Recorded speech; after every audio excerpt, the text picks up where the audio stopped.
اگر زبان بے قابو ہو نا، لفظ اگر آوارہ ہو، جملے اپنی مرضی کے نکلیں تو پھر نیکیاں ضائع ہو جاتی ہیں۔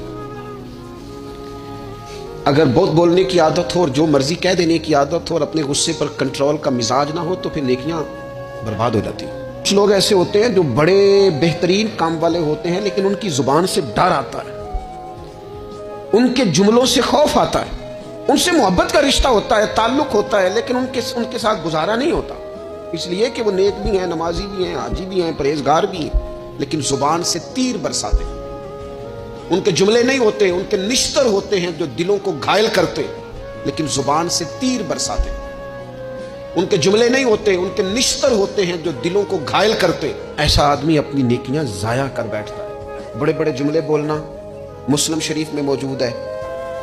نبی اکرم صلی اللہ تعالی علیہ وسلم نے فرمایا، ایک شخص نے قسم اٹھا کے کہا تھا اللہ فلانے کو معاف نہیں کرے گا، تو فرماتے ہیں رب کریم نے فرمایا یہ کون ہے جو میرے اوپر قسمیں اٹھاتا ہے، اسے جا کے کہہ دو، وہ بظاہر جسے گناہگار سمجھ کے تو نے کہا تھا نا اللہ اسے معاف نہیں کرے گا، جا اسے کہہ دو میں نے اسے معاف کر دیا ہے۔ اور یہ جو تو حاجی نمازی نیک پرہیزگار بنا پھرتا تھا اور قسمیں اٹھاتا تھا رب فلانے کو معاف نہیں کرے گا، اسے کہو تیرے سارے عمل برباد کر دیے، نئے سرے سے عمل کرنا شروع کر،